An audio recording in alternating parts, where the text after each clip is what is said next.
Welcome to our woodworking workshop.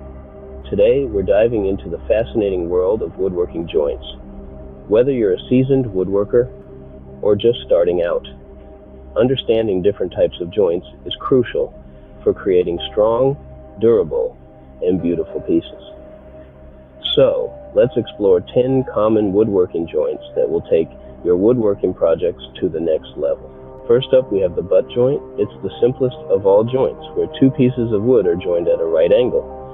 While it's straightforward, reinforcing it with glue, nails, or screws adds strength and stability. Next, let's talk about the dowel joint. By using wooden dowels, you can create strong and hidden connections between pieces of wood, making it perfect for cabinet making and furniture construction. Now, on to the mortise and tenon joint.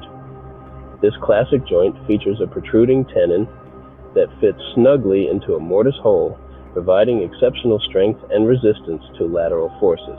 The dovetail joint, a true mark of craftsmanship.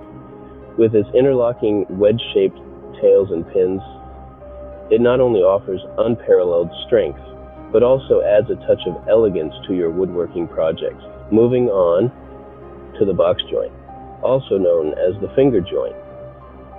Similar to dovetails, it features interlocking fingers that provide strength and stability, making it ideal for boxes and drawers.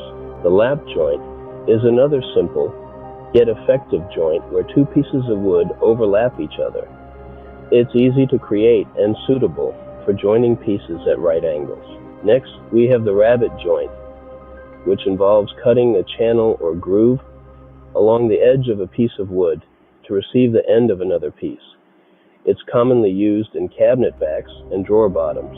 The half-lap joint is formed by removing half the thickness of each piece of wood to create a flush surface when joined together. It's often used in framing and structural applications. The miter joint. Perfect for creating clean and seamless corners by cutting two pieces of wood at an angle and joining them together. It's commonly used in picture frames and decorative trim. Lastly, we have the bridle joint, also known as the open mortise and tenon joint. It's great for joining pieces at right angles, such as in chair construction. And there you have it. 10 common woodworking joints that every woodworker should know. By mastering these techniques, you'll be well on your way to creating stunning and durable pieces that showcase your woodworking skills. Thanks for watching.